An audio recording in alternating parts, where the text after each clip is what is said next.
Hello, and welcome to the Student Ministry Conversations podcast with your hosts, Russell Martin and Brent Aiken. This podcast is all about equipping, encouraging, and inspiring youth pastors weekly with topics that are brought to the table by youth pastors from all over the world. And now, here's your host for this week, Brent Aiken. Hey guys, welcome back to the Student Ministry Conversations podcast. I'm one of your hosts, Brent Aiken, and today we have a great opportunity, great conversation. We're sitting down with Jeremy Brummel, and so Jeremy is going to be talking specifically about being involved on your campus in a ministry setting. But before we get too far into that, Jeremy, tell us who you are, tell us anything and everything about you, what you're involved in, where you work, family, all that fun stuff. Sure thing. So my name is Jeremy Brummel. I'm the youth pastor here at First Baptist Richmond Hill. I've been here for 5 years now, a little over 5 years. I've been in student ministry, paid full time for 12 years. I've interned. My internship was at a church where we were running about 400 or 500 high school students. And so I worked under that ministry for a while. That's kind of where I got my start. And that before going over to being full-time in student ministry. I'm married to Stephanie, and we've got 4 kids, ages 9 all the way down to 4. So it's a fun house, full house. And I'm very active on our school campuses. I'm typically there most days, sometime around 3, 4 o'clock to about 5 o'clock, sometimes later. So I'm doing a lot of stuff with our schools. Awesome, man. And so that, like I said, ties directly into our conversation today, which is being involved in campus ministry. And so I would assume that most listeners that are listening would probably just immediately jump to, oh, well, campus ministry. You're talking like the cafeteria Bible studies or like FCA or stuff like that. But there are other options and there are other alternatives to getting on campus and being a light on campus for others to see. And so first off, what is the benefit of being of campus ministries within schools? Like, what is the benefit of having that opportunity for ministries to show up? And I understand that might not be something that happens everywhere. With both of us living in the southern United States, it's a little more privy to being allowed. But what is the benefit of being able to walk on campus and just jump into one of the ministries that's already there? Yeah. So first, slight rabbit trail. I've never actually done a lunch before in a school. So I see youth pastors talking about going to the school cafeterias all the time. I've never done that. So I feel like it would be really awkward, but I'm sure there's a lot of wisdom out there and how to do the school systems we've had don't really have ever allowed that. So you got to look at other ways. So I'd say the benefit for us, it goes really back to, the Great Commission, which is to go into all the world and make disciples. We're supposed to go and, especially here in the Christian South, it's not really that Christian in the South, but that's where that's where the lost kids are at. They're not always just going to come to your youth group, your student ministry. You've got to go to them. And so that's one benefit is you're going to go there. It's kind of a mission field in a lot of ways. And so going there, building those relationships, for each person, each ministry is going to be different and different how it affects you from are these kids going to come back to your ministry or not? But at the end of the day, it's, who are you impacting? Are you able to share the gospel? Are you able to build some positive relationships with those students? Are you building character to these students? And you're making a lifelong change in some of these students' lives. And so those are some of the benefits I would say of doing that. Yeah, without a doubt. And so obviously, I mean, I start with that question, but that question does kind of seem, at least for most youth pastors, that does kind of seem like a no-brainer question, just for the sake of well, they spend a lot of time at school. Why wouldn't we want to be on school campuses and be involved as much as we can in different activities and everything like that? And so obviously, there are tons of different areas, tons of different places that you can serve. And before we jump on too farther, I'm kind of going out of order here, but let's go through some of the ministries that are available, some of the different opportunities, and let's just talk about a few that you personally have been involved in. But then also maybe some that you've heard of before that aren't necessarily in your area. Because the thing is there's different ministries in different regions, and sometimes we don't have um, them across the entire United States. I mean, obviously there's some of the bigger ones, Mhm. but what are the ministries in your area, and what are you involved in? And then what else do you know about that is a ministry that's youth pastors can jump in and be involved in their school districts? Cool. Awesome. Well, first of all, let's talk a little bit about clubs. So most schools have a club of some sort. Whether it's, I mean, it's typically a lot of it is sector clubs. It's the math club. It's could be the glee club. It's all of these different clubs. So along with that can become Christian clubs. So you have with Christian clubs, and outside of that, even you have for Fellowship of Christian Athletes, so FCA. You have another organization which is called First Priority. Is another one. It's very similar, somewhat similar to FCA, and the different club styles. It's a little bit different. It's a little bit not as targeted towards athletes. You also have a program called Young Life. Young Life is typically something that's outside of school, but typically with an FCA that we have our middle school, they actually established their own one and they call it Club 412. So this is going to be very much individual to a school, a middle school or high school. You might have 3 or 4 high schools in the area, and each one is different, or they might not have none at all. FCA and First Priority, Young Life, all those are national organizations. So the nice part with it is if you're serving alongside them or with a representative, is you already have that name brand recognition for the most part. You know, when I was here, when we first started here in Richmond Hill, there's surprisingly a lot of people that hadn't really heard of FCA. And so starting something like that is different. Doing it on campus during school hours or before school is also going to differ from school to school, from the different rules that your school district and that school specifically has, as far as outside people are coming in, as far as, you know, is it student run, is this teacher led, or is it teacher? And typically most of these places you have to have a teacher that is sponsoring it, and then you have to have kids that are running it. So those are different aspects to some of the in-school type of things. For me, I've been part of FCA more as a character coach. So that is a more of a newer term for them. So instead of it used to be called chaplain, but now they're using more of the terms character coach. And so I've been doing that, but that's more after school in the sports teams than necessarily during school or before school. For whatever reason, at the high school, we've kind of struggled actually getting what the FCA calls a huddle going on. So more of like a club. That's been a little bit more difficult. Whereas in the middle school, we have there's a fantastic lady that runs basically the FCA type brand there, which is Club 412. It's not FCA, by the way. They're partnering with FCA, but it's that type of an idea of a club before school. So really, it's a lot of it's going to be individualistic to the school. You know, it's your area, and so you can just kind of ask around, see if there's not something there. I've seen some schools where they have a club hour during school. So some places, all their clubs take place after school or before school. But there's some schools that let's say it's every Thursday or one Thursday of the month. I'm making something up here. From 10 to 11 or 9 to 10 is club hour.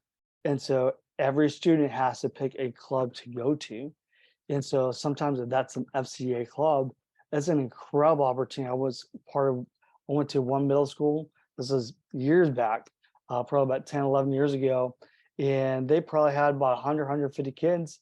And a lot of it was because it was a designated club hour. So this is a club time. It's an elective that kids don't are not forced to go to. And that's another aspect is anytime you're doing one of these Christian clubs, teaching the Bible, stuff like that, although all those things have to be electives. Yeah, definitely. And that's, I mean, I think that that's something that you kind of have to, you have a fight with, you kind of deal with wherever you are. And the thing is FCA is a great opportunity to get involved. They do not only that, I've done FCA events, I've done FCA huddles. I was in FCA when I was in high school. I was one of the leaders for my FCA. And the thing is, it's on top of it being a faith-based organization that is going inside the campus to do ministry. You also have the opportunity of you are building relationships, and it might even be something to where you walk in and you're just a guest speaker for a huddle. Or maybe you come every single week and you are with that huddle. If your school allows it, it really depends on if they meet during school or before or after school. That typically tends to be the big deciding factor there. Most schools don't care if it's before school starts, if you're around, but some do care if you are on campus during school. And so that's an important thing to think about. The other thing to think about with it, though, is it also just gives if you are aware of the huddle group and the leaders of that group know you, one of FCA's biggest pushes, and most FCAs will say this out loud, they are a para-church organization, which means that they are not trying to get members. They are not trying to get congregations. They are trying to push kids into congregations and get them plugged into the local church. And with that, that gives you tremendous opportunities to continue ministering to students that you might have not had a chance to. So it's normally a pretty easy way to get involved. FCA is huge in the South, but it is really everywhere. It's probably one of the largest campus ministry organizations out there, and it's not even just in the United States. And so you can go to fca.org. We'll put that in the show notes below. There's even like find my local FCA, and it'll show you your local representatives and all that fun stuff. But it's an easy way to get involved. But one of the other reasons, Jeremy, that I was really excited to have you on the show is the fact that there is another venue of getting into schools that you have had experience in. And I'd love to get to talk just a little bit about being a chaplain for sports teams for a school. How does that happen? First off, explain what that role is. And then we can kind of go into talking the details of how you started it, what relationships you built, and what that did for you in your ministry. Yeah, absolutely. So right now the term is more character coach than chaplain. And I would say, especially depending on where you're at. If you're at a place that they've always had chaplains before, then by all means use that term. But for just because of where we're at, culture-wise, everything like that, character coach is a great term to use. So what that looks like is you're there to invest and to pour into students, primarily through character and character coaching, teaching about character, life lessons, different things like that into some of these sports teams. And the bigger picture is we're there to serve, we're there to help the coach. There are some coaches that are not gifted communicators. And so if we're able to go in there and help go along beside them, teaching character, that's a huge deal. Some of these coaches are somewhat attuned to character and teaching about character, but having an outside voice that's coming in that the kids aren't hearing every single day, teaching about character, teaching about lessons and life things that makes them better men and women, then that makes a huge difference for them, can make a huge difference on their team. I mean, the more and more that you stay in tune with the culture and sports, the more and more you see the need for men and women of character who are living right lives and living moral lives. Obviously, as a Christian, that's rooted in Christ. And so we're able to take that to scripture. We're able to take that from that, but we're also able to just apply it to their life and apply it practically, so these students can take it and run with it and learn and hopefully grow and become the men and women from that. So you want me to share with you kind of how we started with that? Yeah, definitely. Well, first off, how did the idea come across? And then how did you actually get into begin that process, begin those relationships that put you where you are? Yeah, so this is so I've done this at every so I'm on my third church, so we've had to do this at every place we've been to. It's all about building relationships. So a lot of it has to do with maybe some of the relationships that were there before. So I'm grateful that some of those groundworks have been there before. So a big principle I would say with anything I'm about to share with you is we're here to serve. Ultimately, that is what we're here to do. As far as being on campus, is we want to make sure that the coaches, that the administration knows we are here for them. We're here to serve them, whichever way, however we can help. So first thing, as far as character, how did we come up with character coach, all that kind of stuff, really is through FCA, seeing that involvement, seeing the difference making, seeing the relationships, connections, whether it's with new students or even just someone with our students that go to our school, our church. It's a great way for that building relationships. So with that, I would say the first step is set up a meeting with the principal or athletic director or both. Um, you kind of want it for two different reasons. One, you want to see if you can connect with the principal of your school. Uh, for the very minimum, they know your face, they know why you're here, and they know that you're there to serve. So not necessarily, hey, I want to be chaplain, but or character coach. It's hey, I'm here from such and such church. I'm the youth pastor over here. I just want to know that our church supports you. We love y'all. How can we help you? How can we serve? Is there something we can do? Can we provide breakfast for you guys sometime? For all your teachers? Is there is there something that we can bring for maybe your admin staff one day?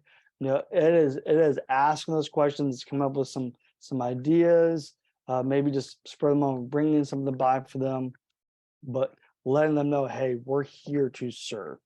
And then bringing it to the athletic directors, just kind of seeing where they're at. Obviously, when you're coming from the perspective of FCA, you got the name brand, you got their trust, you got their reliability. When you're if you go through some of the things with FCA, you actually have to fill out background check forms and some other stuff like that. So there's some certification there that really gives also a lot of confidence saying, hey, I'm not just some random Joe Schmo from the street. No, I know what I'm doing. I'm reliable. I've got the credentials. I'm not somebody random.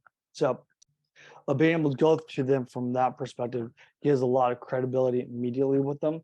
But again, their perspective is how can I serve? What can I do for y'all?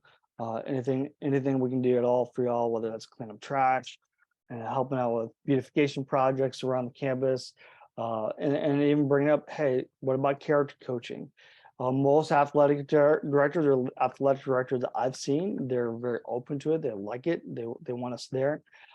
But the next step with that is coaches. So some of the athletic directors say, hey, we love having you on the team. We love having you. And so feel free to be there, develop relationships with coaches and players. But you're going to have to kind of go through the coaches for what that looks like. So that's great. Now you get the green light from the principal, you get the green light maybe from the athletic director. And along with that, I would say find out some of your parameters, possibly if that's the time to do so. You always want to know what you can or cannot do on a campus. Because at the end of the day, we are the invited guest. And so we want to stay true to that. We want to honor that, even if it means we're not doing quite as much Jesus as we'd like to. But most of the time, I would encourage it. You'll find you'll be able to do more than what you think you can. But it's better to know what those parameters are before just jumping on the gun and all of a sudden you get in trouble and now now you can go back on school campus. So doing that one, and then try to find either setting up times to meet with the coaches. Things that I found the best to do with coaches is showing up to the practices, going up to meet a coach, make sure he has a business cards or a business card. I just got a business card the other day, a few weeks ago, called the dot card. And so it is a basically QR code type of business card. And so anyways, just having a contact information that you can give to the coach or coaches, you might run only into an assistant coach depending on what it is, but find a time to at least engage them with something, see, hey, how can I serve? Whether that's, hey, I can bring Freezy Pop sometime, I can provide a meal for you, a pregame meal for you all sometime. It is trying to find out the ways to serve them, and then being able to sit down with them, say, hey, can I get like 5 minutes of your time? A lot of times they've got some planning blocks in their day, so you can go in maybe during a planning block, just see when they're available. Go if they have a little bit more available time, hey, take them to lunch. That's always doable. But some coaches, they got too tight of a schedule, that can't happen. So you got to go to them. You got to say, hey, can I get a few minutes of your time? Okay, how can I serve you? What can I do for you? Can I be your character coach, chaplain? As so, any parameters? When do you want me to speak? Try to find a regular scheduled time to speak. So like for me, I'm speaking primarily to the JV freshman team for football.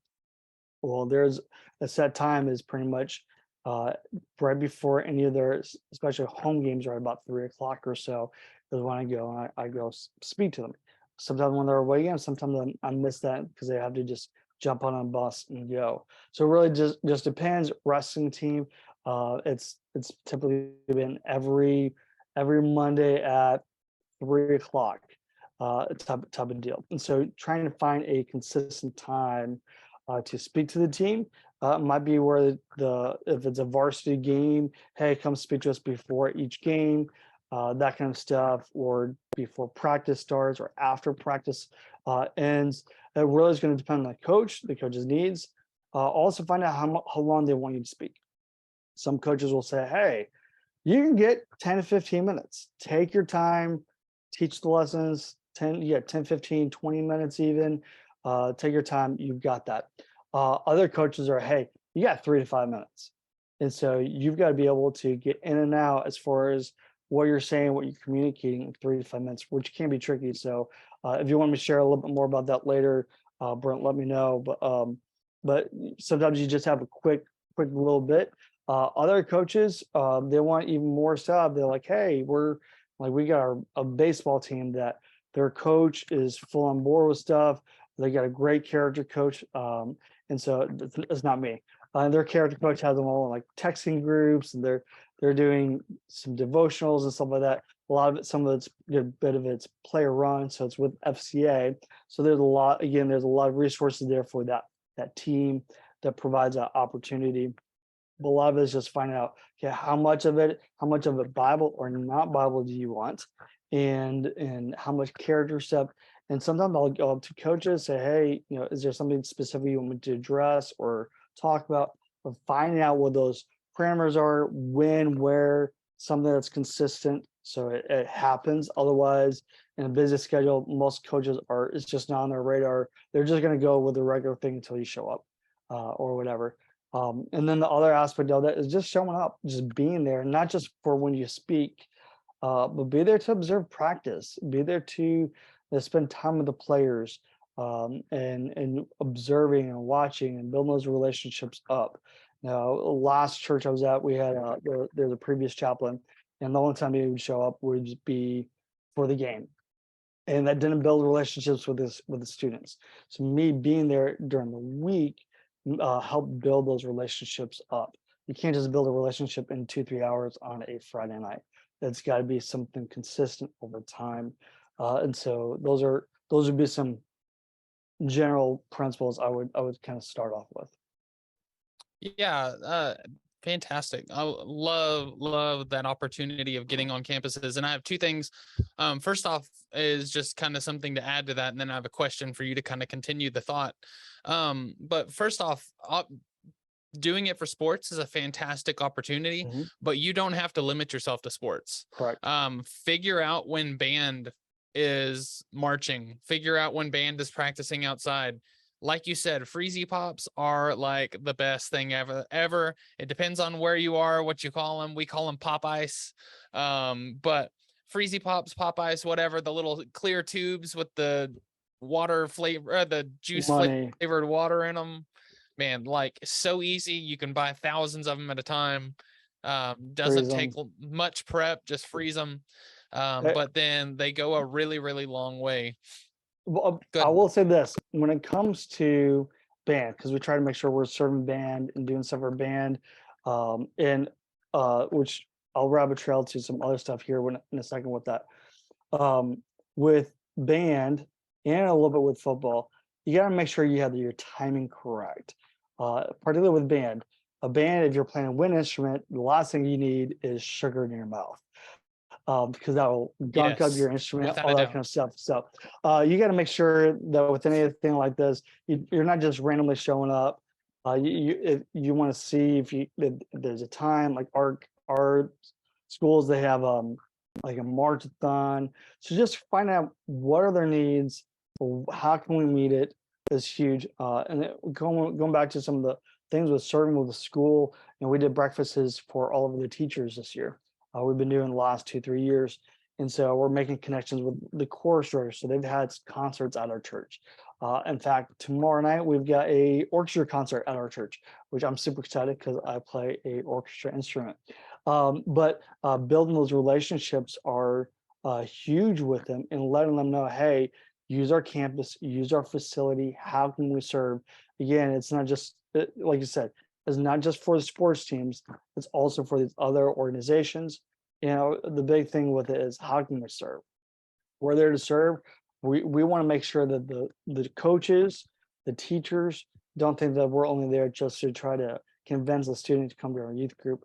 No, we're there to serve. We're there to promote character, stuff like that. I've even done some character training with a marching band. This is years back.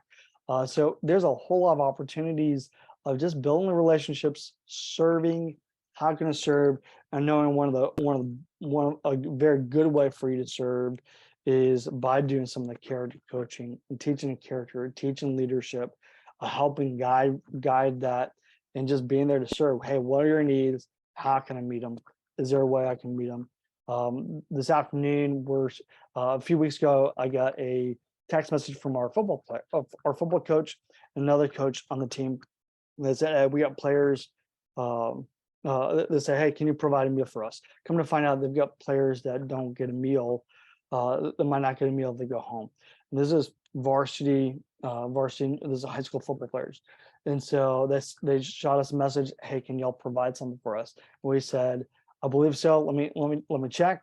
Let me do what I can. And so we've made it happen. So today at 4:40, we're going to be feeding 100 football players, a quick little carb dinner, pasta dinner. So it's finding ways to meet their needs and saying yes when they're asking things, to how can we serve, how can we do it, because there's these relationships. We've been able to do a sponsorship for our 6th and 7th grade football team.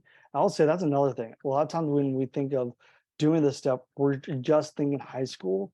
I'll tell you one thing, like it has made a huge impact, I think, for me, for relationship wise, starting off in middle school. If you're getting some of the kids in the middle school recognizing you, I'm getting some of these kids, freshmen, sophomores, they're seeing me after maybe being gone the summer or whatever, and they're saying, hey, how's it going, coach? How's it going, Pastor Jeremy? And they're, hey, when are you speaking to us again? Hey, and they're starting to ask those questions because those relationships have been built up over time because they've seen me. Had a kid, he won he was on the homecoming court for the middle school last night. He came up to me afterwards. They gave me a high five or whatever. And it's just those relationships that are built over time. Yeah, definitely. And I like how you brought up, and this is probably one of the biggest things that you've said, and I just want to kind of reemphasize that communication is key. Hmm. Like you have to be able to speak to whoever you're, whatever area you're going into the campus. You need to be in great communication with them. You need to be able to talk to them, have clear expectations of what is expected of you. You need to be clear on what you're providing when whatever Hmm. with whatever you're serving, and you need that communication window to be as clear as possible, because you're not serving effectively if you're not communicating effectively, because the coach or the band instructor or whoever needs to know what you're doing. They need to make sure that you're Hmm. going to be there on time, because they are more than likely hoarding a group of 20 to 400 500 students, um, trying to get them to where they're in the right place at the right time. And if you don't show up on time, then that connection is going to be severed real quick. Yeah. So make sure communication, be really, really upfront with everything, and do your best to serve uh, as efficiently and as effectively as you can.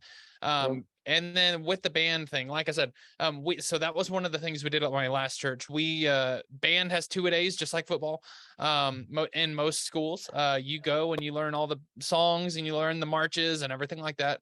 We would show up to the parking lot that the band practiced in at the end of practice, and that's when we deliver Popeyes. And we'd Hmm. probably get there 20 minutes early or so. Yep. So we knew that we were going to be there on time, because we had to lug all the Popeyes or Freezy Pops over in ice chests. And so we made sure that we were set up, ready to go, and locked and loaded by the time that they were coming off the Yep. field, so they could just pass us with their instruments as they're walking back to the band hall to put up their stuff, and we're not taking up more time than needed. Yep. So be efficient with your time management, be efficient with being on time, make sure that you follow through with what you do. And that can be some tremendous opportunities Yep. for anything.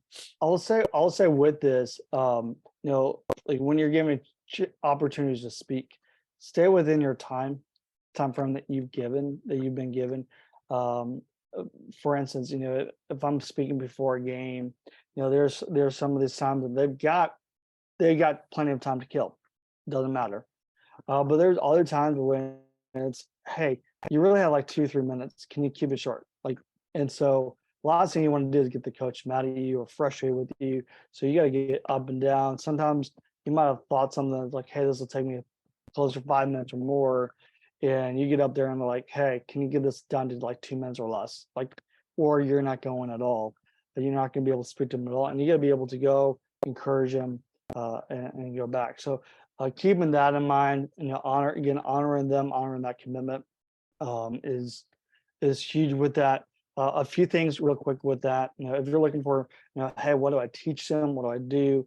I would suggest there's a resource out there called Habitudes, and so it's a character lesson. It is designed to take 30 45 minutes, but I have found that it's fairly easy to take.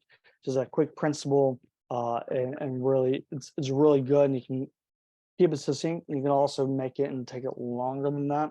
And so that is a fantastic resource. Habitudes.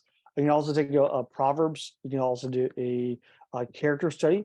Like I've done the study of the story of Joseph before. Done the story of Daniel before, and just take like a verse or a short principle from their life and quickly apply it.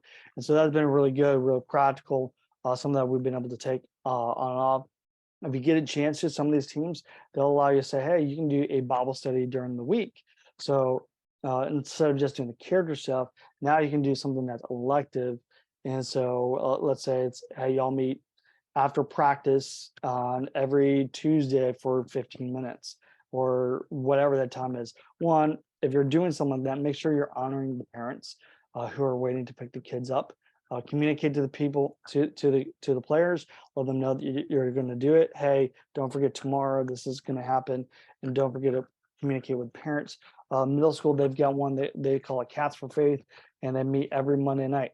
They've got different speakers coming in each week, different parents providing some different snacks or meal. But one of the big things with that and with those parents is, hey, you said our kids are going to be done by, let's say, 6 or 6:15. They need to be done at that time. And so making sure you're honoring that. But if you're looking for content for stuff like that, you can go through the book of Proverbs, take one chapter a day and just go verse by verse through that. Don't underestimate the power of scripture and talking through that and taking sections of that to go. But yeah, character studies or the books of the Bible or Habitudes has been some of the best resources for content that I've seen. Yeah. And the other thing I'd say with the like having to shorten your message or anything like that is practice your craft. That's a great skill to learn if you don't have that down yet. I've met many youth pastors that are like, I have to talk in less than 15 minutes. And it's like, you spend 15 minutes or more on your lesson. Like, it is not concise enough that you're going to get the point across. And so with that, practice that. Take a proverb and say, hey, I'm gonna do a 1-minute lesson, a 2-minute lesson, a 5-minute lesson, and a 10-minute lesson, all on this same proverb. And that way it gives you practice to be either short and concise, or you have a little more time to go into detail and maybe talk, ask questions, stuff like that. But honoring their time is really, really important. And if you come with a 5-minute lesson and the coach is like, hey, I really need you to do it in 2, the last thing you want to do is be like, oh, well, I can't do it then. Like, because they're going to be like, well, why are you here? Why are we investing? Why are we allowing you to come talk to the students if like you can't kind of help us out where we need help? And so do that. It's a great practice to have. And sometimes it'll just help out. Just for the sake of, you never know where you are going to be when you might need a short lesson, because opportunities arise in all kinds of places. Yeah, if I could offer a few tips with that, if you're looking for, obviously, give you guys some suggestions of where to go for content. If you're doing a verse, read the verse. And what I'll always say, like if I'm starting the season off, is this: hey, I'm the character coach. I use scripture to be my authority. That's where I believe is life and truth is found in the Word of God. If you don't believe them, that's okay. Everything that we share with you are going to be observable truths that you'll be able to apply to your life. And so that has resonated with people. I've had some people who are more atheists or agnostics being there, and they love hearing some of the character teaching that we're doing, because they know, hey, yes, he might be using the Bible to jump from with this, but what he's doing is the character coach and the things that are being taught are valuable. So a few quick tips with that: if you're taking a verse or if it's a principle, whatever it is, if it's a verse, you share the verse, you quickly explain it, give maybe one illustration of what that is. If you have a way of saying, hey, repeat this phrase, go for it. But at the end of the day, it's you're reading whatever that verse is, quick explanation, go back, repeat it, and have that illustration, and you're done. So and praying over the team, if that's what the coaches allow you to do, go for it. Try to do so. On occasion, you can also ask, hey, can I invite them to our youth group? I would not do that every time. I do that probably once or twice during the course of a season or something like that. So you're not, hey, look at me, come here. That's not that you're there for them. But that's a good way to keep it short. Read, explain, quickly illustrate, repeat that principle again, and you're done. And you can typically do most of those things 1 to 2 minutes. It's pretty easy to do.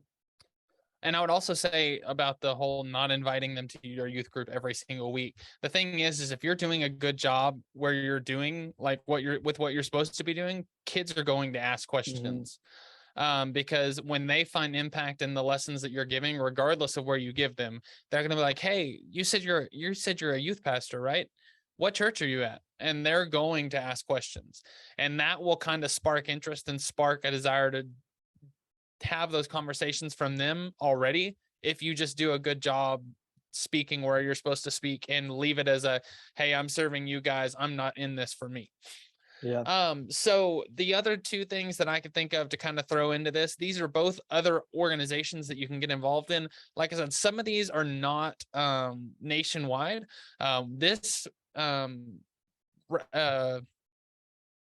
campus opportunity that I am mentioning is actually only in a few high schools in Texas, but it's pretty rapidly growing. We have something that is in our high school that is called Mentors Care. And so it's mentors.care is the website, but right now they're only in like probably 14 or 15 high schools in Texas, but they are growing. And the whole process of it is they reach out to kids that are either struggling academically or come from a rough SES standing, and they just pair them with a mentor from the community. And so that is a great opportunity to get into. The other one is pretty close to it, and it's a lot bigger and is normally found in a lot more towns and places that you might be closer to, and that's Big Brother Big Sister.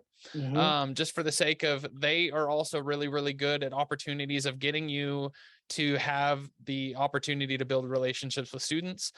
Sometimes that happens on campus, sometimes that happens off of campus, but the opportunity, or the whole purpose, is to get you to where you can serve others, and really, really just focus on your opportunities that you can get into the schools, and build those relationships. Because the thing is you have your students, and ultimately, hopefully, as a youth pastor, you're teaching your students to go out and evangelize to other students in their grade or in their school. But sometimes students have that awkward sense of like, I don't really want to do that. And so if you come as well, it's just providing more opportunities for kids to know who you are, kids to know who Jesus is, and hopefully opportunities for some great relationships to be made in the process. Yeah, what I've found is a lot of our newer kids, they're going to come because of friends. They're not just going to come because, hey, you spoke at their huddle, you came and spoke. But what they do is they've got that relationship built with you. So then when they do come, they immediately have that connection because they've seen you on campus, they've seen what you do for them. And so all those things strengthen so that when they do get the invite, I know who your youth pastor is. He's great. Your youth ministers, they're great. They're going, and so they're much more willing to go and to keep going and staying. I will say, doing ministry, you got to think outside your church, outside of the benefits of that. I've had kids that go to other churches come to me for prayer, come to me for wisdom and advice. I've been able to do 2 weddings as a result of doing this. So you never know where where some of those relationships being built are going to lead to, but the purpose is we're there to serve and to build those relationships up. Yeah. And so great, great stuff. And so for the youth pastor that's listening that might not be connected, how would you recommend they start the process of trying to get on campus? Um, get your pastor on board first.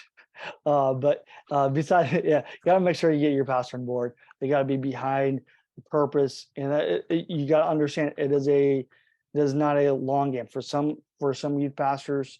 They're able to go on campus, and God just blesses them with those relationships, and it helps out a lot. They got to understand that it's that relationship there. It's not for people to start coming next week, but it's for time and years down the road, possibly. Uh, go to those principals, go to the athletic directors, then go to your coaches. So going down from there. I love being able to be on campus. There's a lot of times, like for a football game, I know that I can go grab a pass. That pass for the sideline pass does not come necessarily from the coach. It's actually coming from the athletic director that I know. Last week I was on the middle school campus where, like I said, we're providing lunches for pregame meals for the 6th and 7th grade football team. Well, I got on campus, saw the principal there at the middle school. She knows who I am because I met with her. She knows who we are because we've served their school breakfast. She's seen me a lot over the last 5 years. So we're chatting it up as I'm going in to serve the team. She's even offering to help, with stuff. And by the way, these are not small teams. We're 7A type of school. We are big schools. So it's really neat seeing them. They know my name. They know who I am. They have the confidence of that when they see me, they know what I'm there for. They see them investing in the players, the coaches, the families. And they also have the confidence that, hey, they know if they need something, they just, they're calling and asking. And so that's huge. Like doing the thing tomorrow night with the orchestra, that's a huge thing of us being on campus and say, hey, how can we serve? And so looking for ways to serve just really breaks down a lot of those barriers of schools that say, hey, maybe you can't come during school campus. A lot of times we think of ministry can only happen during those school hours. No, but when we think outside that, a lot of times you'll find those doors wide open for us because you're coming there not to take, not to just, quote unquote, evangelize, but we're there to serve. We're there to pour. We're there to help with character and leadership training. We're there to build those relationships. And then, of course, as a result of that, sometimes we get to share the gospel, and it's fantastic seeing some of these kids starting to understand and grapple and then start coming and they get saved. There are some great things that happen as a result of campus ministry. Yeah, without a doubt. And so the other thing with this is when you get involved and you get engaged on your campus, not only are you impacting the students and the players that you are coming in contact with, but you're also leaving a lasting impact on the coaches. You're leaving an impact on the principal. You're leaving an impact on the teachers, the band director, whoever else you're helping serve. It's something that's not going to be taken lightly. And like you said, principal of a huge school knows you by name and is willing to go out of his or her busy schedule to chat with you, when being a principal of a school that large is a very, very daunting task. Yep. And so they constantly are on the clock. They're constantly on the move when it is school time. But if your relationship is important enough to them that they stop and even chat with you for a couple minutes while you're walking on campus to do something because they know you, it's a tremendous opportunity. It's a tremendous impact for them. And obviously, honestly, most of them probably even see it as kind of like a sigh of relief of like, okay, we know why they're here. We know what they're doing. And honestly, we're excited that there's a positive influence and a positive example on campus, because there's a lot of bad examples on campus and stuff as well. So super great. Real quick, and Go ahead. just another tip, as you were talking, thought about this, when you're going to the coaches, develop the relationships with the coaches. It's not just about the players, it's about the coaches. We've had some coaches that have started, I just saw a coach here on Sunday morning. Sometimes you're blessed with having coaches come into your church, sometimes not, and just building those relationships up. I've got opportunities to share the gospel with coaches before. There's some of the people in FCA, they're able to actually have a coaches huddle, which is actually huge if you can get the coaches in on it. So a coaches huddle, a Bible thing just for the Bible study just for coaches. There's definitely ways to do that. And the big thing that I do when I'm on campus with the coaches is I try to always, every single time I see the head coach, whatever sport, before I leave, I try to always ask, is there anything I can do for you? How can I serve you? And sometimes it's, hey, pray for me. My wife, she's got cancer. So I got you. I'm praying for you. And I'm checking back in with that. But doing that, asking that question, I think that's one reason why we get some of the calls of, hey, can you provide this meal? Why? Because we're there to serve, and we're making sure we're checking in with them. How can I serve you? And maybe even coming up some ways to say, hey, can I provide a meal for you? Can I do this for you? And doing that goes a huge way in building that relationship up. Yeah, definitely. Totally agree. So outside of this conversation, do you have any resources that you haven't mentioned where youth pastors can go to get more insight, more info? We talked about potentially releasing some stuff that you had written, and we might be looking at that here in the next couple weeks. But do you have any other resources that you'd like to share? Yeah, I mean, I think really look at Habitudes. Take a look at Habitudes. It's by Tim Elmore. Him and his company, they do a lot of the training, corporate training, stuff like that for Chick-fil-A. He's fantastic. I would actually even encourage getting on his reading list as far as just knowledge and wisdom, as far as cultural things, teaching, character coaching, leadership training, all that kind of stuff. So Habitudes, FCA, get on board with FCA, get that behind you. The resources there are just incredible resources that you can get there. And so I would go to those places first. Now, if you want to check out my blog is jeremybrummel.com. But I will say it's not necessarily ministry specific. It is more specific writing on whether it's culture or different things from scripture. So come check me out there. You can follow me on Instagram, Jeremy Brummel. Twitter, same thing, at Jeremy Brummel. But anyway, that can be a resource. Feel free if you have any questions to reach out to me on one of those places. Love to hear from you. Awesome, man.